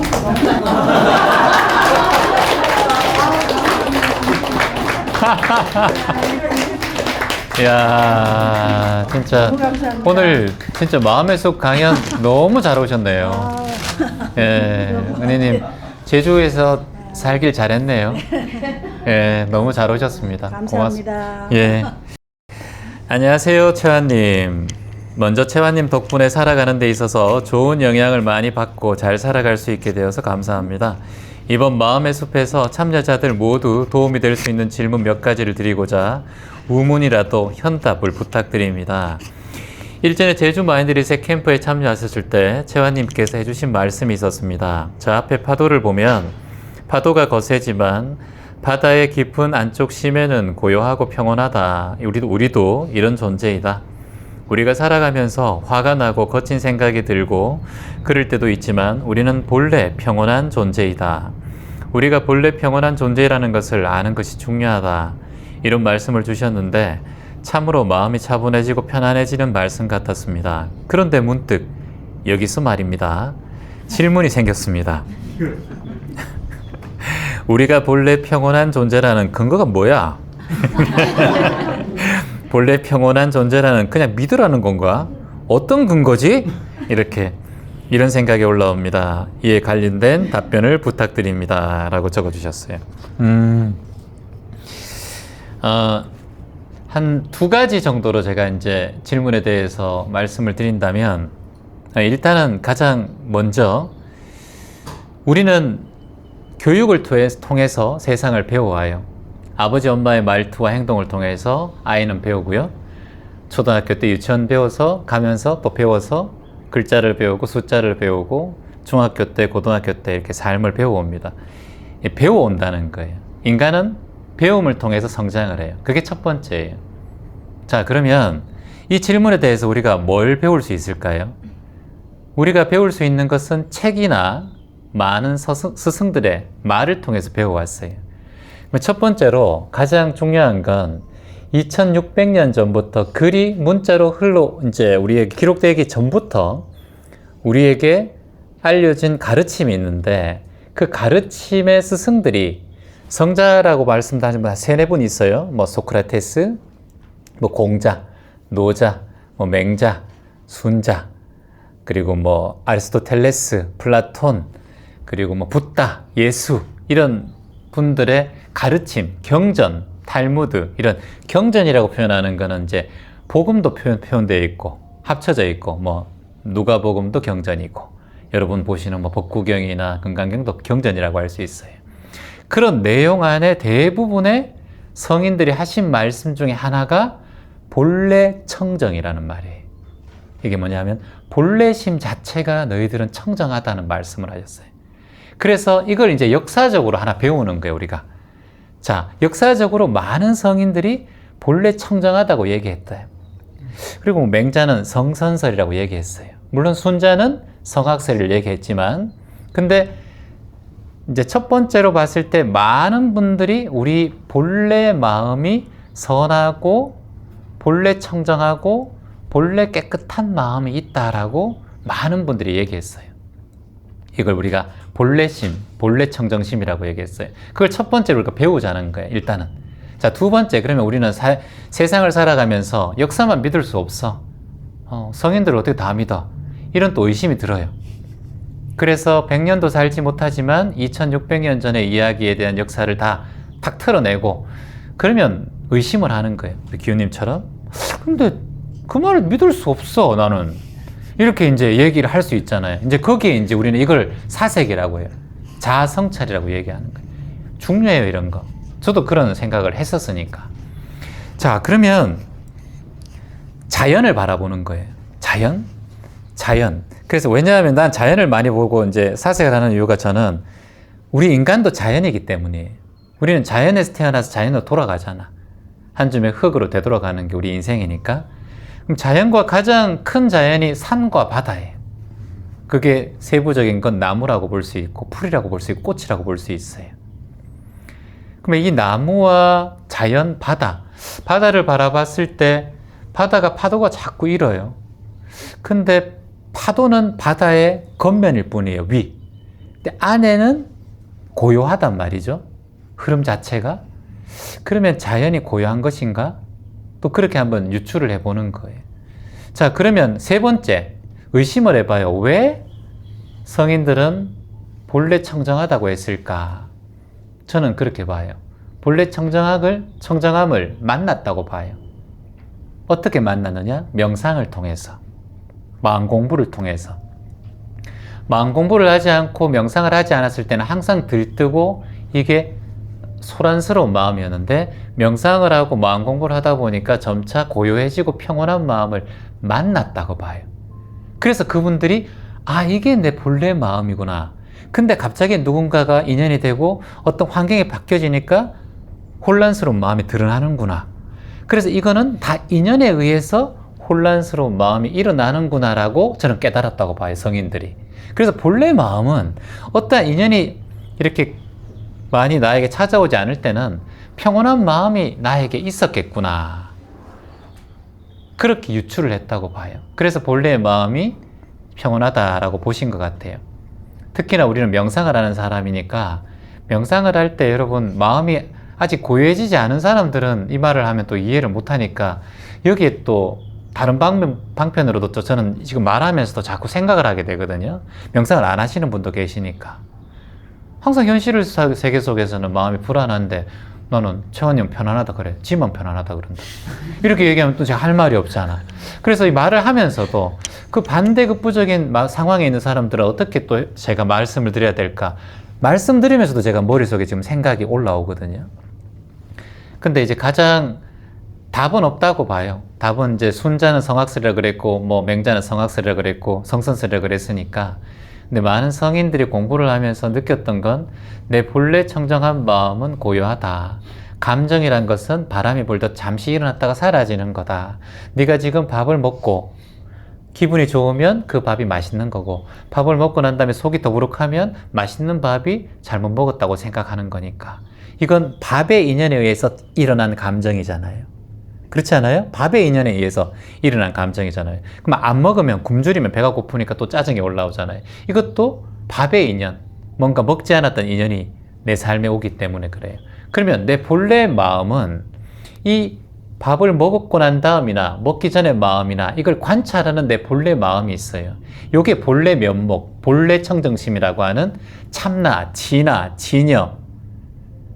노자는 무의라고 얘기했고 이걸 도라고 얘기했고, 붓다는 불성, 예수님은 영성 이렇게 얘기했던 그 마음이 나는 어떠한 관념과 감정에도 흐트러지지 않는 그 마음의 평온한 자리가 우리한테 있다고 봐요.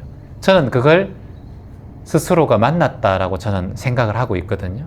그 자리에 갔을 때는 어떠한 상황에서도 고요해지더라고요. 저는 그래요. 그러니까 제 개인적인 이 수행의 관점을 여러분들에게 다 이해시킬 수는 없으니까 다만 설명할 뿐이에요. 그냥 이렇게.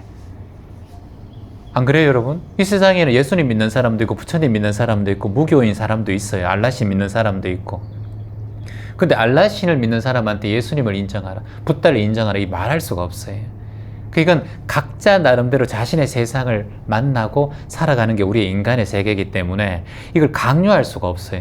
근데 저는 다만 이 강연을 통해서 여러분을 조금 설득하는 과정이에요. 그냥 이해시키는 과정이지 제 삶의 방향을 여러분들이 함께 가자 이런 건 아니에요. 다만 이렇게 있으니까 여러분이 보고 검토하고 여러분 살아가는데 저처럼 사는 인간도 있으니까 잠시 한번 참고하시라 라는 게 제 관점이에요. 그리고 두 번째 질문해 주셨는데, 채화님 누구나 행복하게 살 수 있다는 말을 많이 합니다. 이제 두 분이 이제 선생님이시거든요. 한 분은 초등학교 선생님, 한 분은 중학교 선생님이시니까 아이들을 이제 케어를 하고 학생들을 만나니까 이런 질문해 주셨어요. 어린 학생들도 어떻게 살고 싶냐고 선생님한테 자꾸 물어보면, 선생님이 또 물어보면 아이들조차 행복하게 살고 싶다고 합니다. 행복이란 정의에 대해서 다양할 수 있겠지만 채화님이 생각하는 행복이란 무엇입니까? 또 그 행복을 위해서 일상생활을 하는데 필요한 방법은 또 실천해주고 싶은 데일리 루틴 같은 게 있을까요? 말씀해 주시면 큰 도움이 될 것 같습니다 라고 적어주셨어요. 이제 저는 이제 제 개인적인 질문을 해주셨으니까 저는 행복이라는 거는 감정이라고 봐요. 감정. 이것도 두 가지 차원의 수행자의 관점을 또 여러분에게 말씀을 드려야 되고 제 관점을 얘기해야 되고 또 일반적으로 살아가는 사람들의 관점을 얘기해야 되니까 제가 항상 마음의 숲 하면은 두 가지 관점을 얘기를 드리는데, 여러분이 행복하다고 생각하는 거는 아까 얘기했던 중학생이 얘기했던 이제 뭐 명품을 살 때, 월급을 탈 때 물질에 대한 행복감, 이걸 행복으로 받아들이는 분이 있어요. 여기서 물질이라는 행복감을 색이라고 표현해요. 색. 세상 모든 색, 이걸 색. 여러분 몸뚱아리도 색이에요. 명품백도 색이에요. 여러분이 눈으로 보는 모든 걸 색이라고 할 수 있어요. 이 색의 관점에서 봤을 때 행복감으로 바라보는 사람이 있어요. 두 번째, 심으로 바라보는 사람이 있어요. 마음으로. 마음이 행복할 때 이걸 행복이라고 바라보는 관점이 있어요. 두 가지 관점. 여기서 여러분 다양한 사람들이 있기 때문에 어떤 관점을 말씀드릴지는 제 관점에서 말씀드릴게요. 행복을 물질로 바라보는 사람은 물질이 사라지면 고통스러워요. 그리고 금세 불안한 마음이 올라와요. 그리고 두 번째, 마음이 행복하다고 생각하는 사람은 마음이 편안하면 그걸 행복으로 봐요. 그래서 여러분들은 어느 관점에 살아가느냐를 먼저 스스로를 알아차려야 돼요. 그게 그 이후로부터 수행의 관점이나 마음의 관점은 바뀌어요. 이게 틀이. 그러니까 물질에 대해서 행복하다고 보는 사람은 물질에 집중할 수밖에 없어요. 그래서 새로운 물질에 대한 관념이 자꾸 키워져요. 근데 중요한 건 물질은 자꾸 바뀌어요. 새로운 것이 또 나오고 또 나오고, 핸드폰이 또 새롭게 나오고, 차도 새롭게 나와요. 그래서 행복의 관점도 자꾸 바뀌어요. 그래서 자기의 행복의 관점은 점차 바뀐다는 걸 인정하고 빠르게 알아차려야 돼요. 그래야 그 행복이라는 관점에서 괴로움으로 넘어가지 않아요. 두 번째, 마음의 평화를 행복으로 저는 보는데, 저는 개인적으로 마음이 평온할 때 행복이라고 보는데, 마음의 평온의 행복을 보는 사람은 마음이 불안할 때 불행으로 또 봐요. 그러면 어떻게 해야 되느냐? 마음의 불안과 마음이 흔들릴 때, 스스로 이 마음이 흔들릴 때를 어떠한 방법을 썼을 때 마음의 평온으로 돌아오는 그 루틴을 스스로가 깨달아야 돼요. 그러니까 두 가지 아까 루틴 얘기했으니까.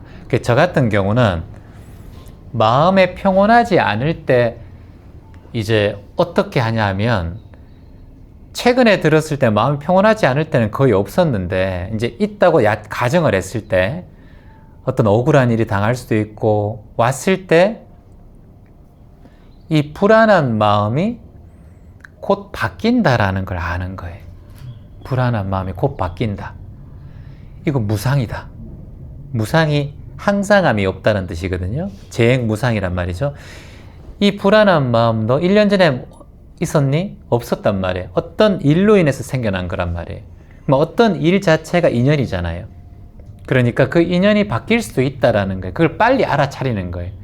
그러니까 이게 바뀔 것에 마음 쓰지 않는 거예요. 이게 가장 빠른 거예요. 제가 아파요. 예를 들어서 가족이 아프다 그러셨으니까 가족이 아파요. 가족이 건강해질 수도 있어요. 또 아플 수도 있어요. 자꾸 바뀌어요. 건강해질 때도 걱정이고 아플 때도 걱정이면 이건 난 평생 걱정하면서 살거든. 그 어리석은 짓이에요. 행복이라는 게 없어요, 여러분. 그렇잖아요. 감사한 것을 찾는 거. 그래서 마음이 행복으로 가려면 가장 중요한 첫 번째는 세상의 모든 것이 무상하다는 진리를 깨닫는 거예요. 이게 성인이 말씀하신 재행무상의 진리를 깨달으면 모든 것이 색즉시공, 공즉시색이 된다는 거예요. 색. 몸이 곧 공이 돼버리고 공이 곧 색이 돼버린다. 공과 색이 둘이 아니다라는 걸 말하는 거예요. 우리 몸뚱아리도 지금 존재하지만 곧 인연이 지나면 흙으로 돌아가는 것처럼. 말씀하세요. 고정되지 않고 흘러가기 때문에 네. 무상하고 공즉시색. 네, 색즉시공. 네. 그러니까 남편이 아픈 것도 영원하지 않고 우리의 몸이 건강한 것도 영원하지 않고 그리고 지금 이 괴로움도 영원하지 않다. 이걸 빨리 깨달으면 세상에 모두 다 여유해지게 돼 있어요. 학생들이 말하는 행복에 대한 질문 이런 것들도 너희들 고등학교 되면 곧 바뀌거든. 그러니까 그 질문은 사실 중요하지 않아. 여러분의 고민을 많이 쓰고 있지만 이 고민이 저는 바뀐다는 걸 알기 때문에 이 고민에 집중할 필요가 없고 그냥 간단하거든요, 저는. 그래서 보는 관점이 여러분 이 고민 바뀌기 때문에 여러분 큰 고민 아니에요 라는 관점으로 여러분을 바라보니까 제 마음이 편안한 거예요, 그냥. 이런 질문이. 여기에 심리를 공부하듯 여러분을 파헤치려고 생각하면 저 이 일 못해요. 스트레스 받아서. 60만 명이 1000개 이상의 댓글을 달고 있는데 그걸 맨날 방송하는데 저 이거 스트레스 받아서 저 폭삭 늘죠. 진짜 힘들어서 못해요, 이 일을. 어떻게 해요, 이거를. 아니, 정신과 가면은 뭐 시간당 뭐 몇만이나 받기나 하지. 여긴 선물 주잖아. 노래도 불러주고. 이 일을 왜 하냐는 거예요, 이거를. 안 그래요, 이게? 뭐 돈도 안 되지, 뭐 시간 낭비지, 목도 아프지. 여러분 가고 나면 머리카락이 얼마나 많은 줄 아세요? 그거 다 청소해요, 화장실부터 해서. 냄새 날까봐 초 하나 키우고 막 하나가 탁 쓸고 닦고 준비한 게 2박 3일부터 혼자 여기서 준비하고 있었어요. 그거를 저는 이거예요. 한 사람의 마음이라도 들어주고 여러분이 여기서 고민을 좀 해결하고 가시면 여러분의 가정이 행복하면 인류가 행복하잖아요. 저는 그게 저한테는 가장 큰 행복이에요. 누군가의 가정에 행복을 주는 일. 그렇기 때문에 이거 하는 거예요. 전국 돌아다니면서 미국도 가고 포틀랜드도 가고 캐나다도 가면서 이렇게 하는 거예요. 그래서 행복이란 관점은 너무나 위대한 철학자들이 항상 했던 거예요. 아리스토텔레스도 얘기했지만 감사의 분량이 행복의 분량이다 그랬잖아요. 첫 번째 만족하는 거. 제가 첫 번째는 만족이 아니지. 첫 번째는 무상함의 진리를 깨닫는 게 첫 번째 진리. 내가 지금 오는 행복도 변한다. 내가 지금 오는 고통도 변한다.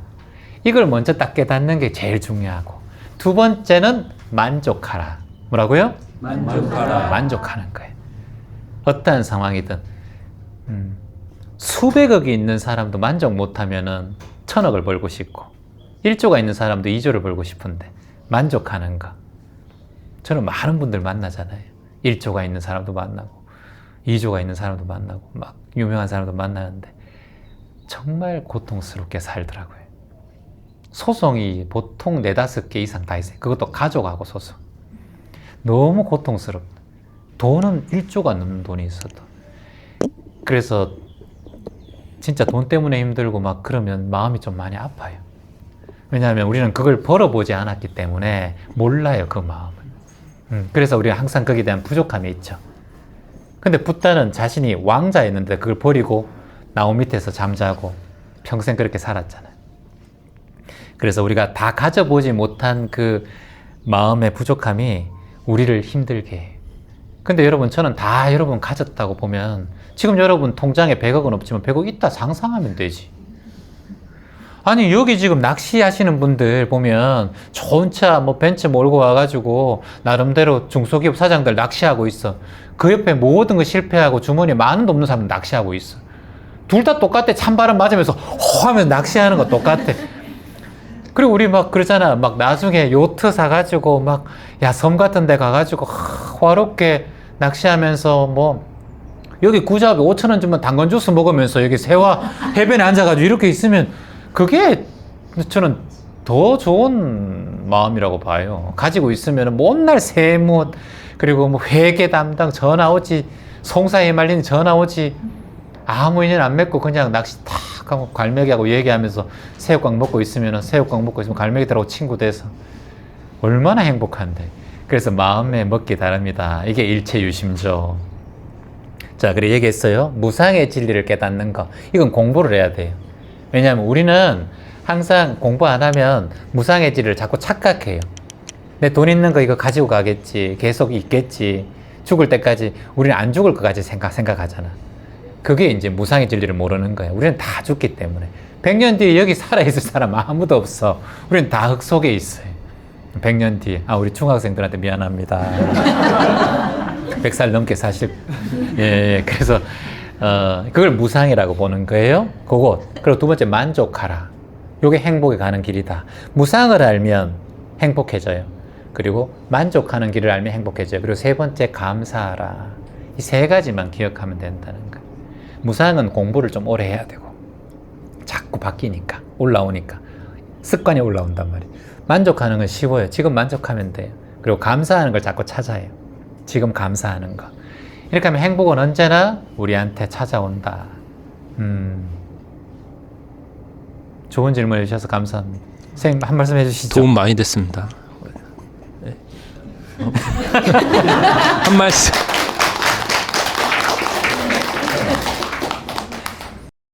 자, 어리석은 질문일 수 있겠지만 마음 공부에도 순서 절차가 있을까요? 아니면 그때그때 필요한 공부를 하면 될까요? 시작을 하게 된다면 뭐부터 하면 좋을까요? 선생님의 현명한 지혜에 답변 궁금합니다. 그러니까 질문자님께서는 모든 일을 할 때 계획과 순서를 중요하게 생각하는 성향이죠. 맞아요. 그래서 마음 공부할 때도 이렇게 생각하는 거예요. 이렇게 생각하면 좋은 점도 있고 나쁜 점도 있어요. 좋은 점은 뭐냐면 본인의 하면서 이렇게 조금 빠르게 갈 수 있어요. 다른 사람에 비해서. 근데 나쁜 점은 뭐냐면 포기도 빨라요. 맞아요. 그래서 이제 이거는 제가 생각할 때는 이제 두 가지 정도 방법을 말씀드릴 수 있는데, 이분이 질문한 것에 대한 포인트에 대해서 제가 답변을 드려야 될 제가 의무가 있어요. 첫 번째는 그거는 질문이기 때문에. 두 번째는 뭐냐면 이런 마음을 어떻게 바꿔서 삶에 이롭게 살아갈 수 있는지에 대한 답변도 제가 드리는 게 제가 또 해야 될 일이에요. 이거 두 가지를 말씀을 드릴 거예요. 자, 먼저 마음 공부에도 순서가 있어요. 첫 번째는 바른 견해를 가지는 게 가장 첫 번째 순서예요. 바른 견해. 이게 뭐냐면 바른 생각이에요. 우리가 말하면 옛날에 가장 여러분 즐겨 샀던 책 있죠? 보통 화장실에도 꼽혀있고 작은 책. 좋은 생각. 기억나요? 예, 그 책. 그게 뭐예요? 좋은 생각. 좋은 견해. 그러니까 세상을 바라볼 때 수행할 때 가장 중요한 건 좋은 견해, 바른 견해로 보는 거예요. 이게 뭐냐면 긍정적인 생각을 하는 거예요. 오늘 여기서 긍정적인 생각 뭐가 있어요? 말해봐요. 그냥 긍정적인 거면 되는 한번 말해봐요. 감사한 거. 많은 분들이 다 명상을 하셔서 그런지 그 얼굴이 다 좋으신 것 같아요. 좋은 에너지로. 살이 쪘다는 건가요? 아니 그런 건 아니고 진짜 확실히 얼굴들이 너무 좋으셔서 좀 놀랐고요. 좋은 기운 많이 받아가는 것 같습니다. 좋아요. 맞아요. 감사한 거 참 많죠. 지금 쌤 볼 수 있어서 감사하고, 네. 바다를 볼 수 있으면 감사하고, 귀가 있어서 들을 수 있으면 감사하고, 코가 있어서 향기를 맡을 수 있고, 입이 있어서 말을 할 수 있고, 그리고 이렇게 선한 마음이 있어서 내 선한 마음이 다른 사람도 선하게 보는 마음이 있어서 감사하고, 내 마음이 불편하면 다른 사람도 불편하게 보이거든. 그렇게 생각해줘서 감사하고. 그게 이제 첫 번째 정견, 바른 견해. 그 다음에 두 번째 마음 공부할 때 바른 말. 바른 말을 많이 해야 돼요. 바른 말에는 긍정적인 말, 그리고 배려하는 말, 친절의 말. 이게 중요해요. 반대말이 있어요. 거짓말, 망어, 거짓말을 주의하고. 두 번째는 악구, 큰 소리로 말하는 거 주의해야 돼. 그리고 폭력적인 말하는 거, 욕 같은 거 하는 거 안 좋아해요. 그리고 이간질하는 말, 양설. 이 사람한테는 이런 말하고 저 사람한테 저런 말하는 거 안 좋아해요. 그리고 기어, 쓸데없는 말하는 거 안 좋아해요. 수행할 때는 이 네 가지를 조심해야 돼요. 망어, 양설, 악구, 그리고 기어, 쓸데없는 말, 거짓말, 그리고 악다고 있는 말, 폭력적인 말, 큰 소리 치는 말, 그리고 이간질하는 말. 이런 말들을 하면 수행을 해도 다시 도루묵이 돌아가요. 첫 번째 정견, 바른 견해. 두 번째 바른 말. 그리고 세 번째 정사유, 바른 생각과 사유를 해야 돼요. 감사한 것들을 찾고 만족한 것들을 자꾸 찾아야 돼. 그게 수행의 순서예요. 지금 말씀하시는 게. 그러면 여기 세 개로 나눌게요. 첫 번째는 생각, 말, 행동. 이걸 정업이라고 하는데 세 가지만 생각하세요, 여러분. 순서가 있다면 바른 생각, 뭐라고요? 그리고 바른 말, 그리고 바른 행동. 이걸 세 가지를 먼저 하면 돼요. 이게 순서예요. 근데 바른 행동을 하기까지 쉽지 않아요. 자신의 습관이 있기 때문에. 그리고 바른 생각을 하기가 참 쉽지 않아요. 왜냐하면 생각의 패턴이 있기 때문에. 그래서 제가 강력하게 주장하는 게 뭐냐? 바른 말부터 해버리라는 거예요. 바른 말부터 해라는 거예요. 그러니까 예를 들어서 내가 이 사람이 마음에 안 들어. 마음에 안 들면은 마음에 안 든다라고 옛날에 얘기했는데 이 정도는 괜찮아 라고 그냥 얘기하는 버릇을 키우는 거예요. 괜찮아 이런 말을 쓰는 거예요. 그래서 말을 바꾸면은 마음이 바뀌어요. 말을 바꾸면. 여러분에게 제가 항상 주장하는 게 뭐예요? 자녀들한테 존댓말을 하면 좋다는 거예요. 말을 하고 존중하는 말을 하면 자녀들도 바뀌게 되어 있다. 그래서 말을 바꾸라. 그러면 자녀들에게 막대하는 습관도 조금씩 바뀌게 돼요. 배우자에게도 말하는 툴을 바꾸면 내 성질과 생각은 잘 안 바뀌는데 말하는 걸 좀 툴을 바꾸면 그 사람의 생각과 말이 좀 바뀌어요. 그래서 항상 존댓말을 쓰고 배려하는 말을 쓰고 이웃에게 말하는 것처럼 좀 정중하게 가까운 사람일수록 했으면 좋겠어요. 근데 그런 말이 잘 안 나오지. 그러니까 귀전에 그런 말을 한 내용들을 자꾸 들려주는 게 이게 귀전 명상이에요. 귀전 명상은 그런 말을 자꾸 하고 있으니까 배려하고 이해하고 존중하는 말. 요 세 가지를 한번 해보세요. 네. 이걸 의구신이라고 해요. 뭐라고요? 의구신. 이거 의구신 삼업이라고 해요. 세 가지 업, 세 가지의 습관적인 까르마를 바꾸는 방법이 의구신 삼업을 정화하는 거예요. 이게 삼업 정화 명상이에요. 그래서 생각을 바꾸고, 의가 뜻이거든. 의가 뜻. 구는 뭐예요? 입구자잖아. 입을 바꾸고, 신은 뭐예요? 몸신자잖아. 몸을 바꾸는 거예요. 이게 세 가지 업을 바꾸자. 그러면 수행의 시작이다. 감사합니다. 좋은 질문 해주셔서 감사합니다.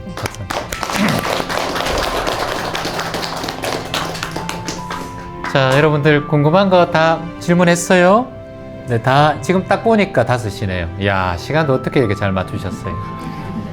특별히 뭐 하고 싶은 말 한마디씩 해주세요. 여러분들 없어요? 중학생 2학년 제일 최연소인데 어땠어요 오늘 2시간 동안? 좋았어요? 좋았다는 건 되게 감사한 거예요. 중학교 2학년 입에서 좋았어요 라는 말은 기적이에요. 감사해요. 또 생일도 맞으신 분 계시고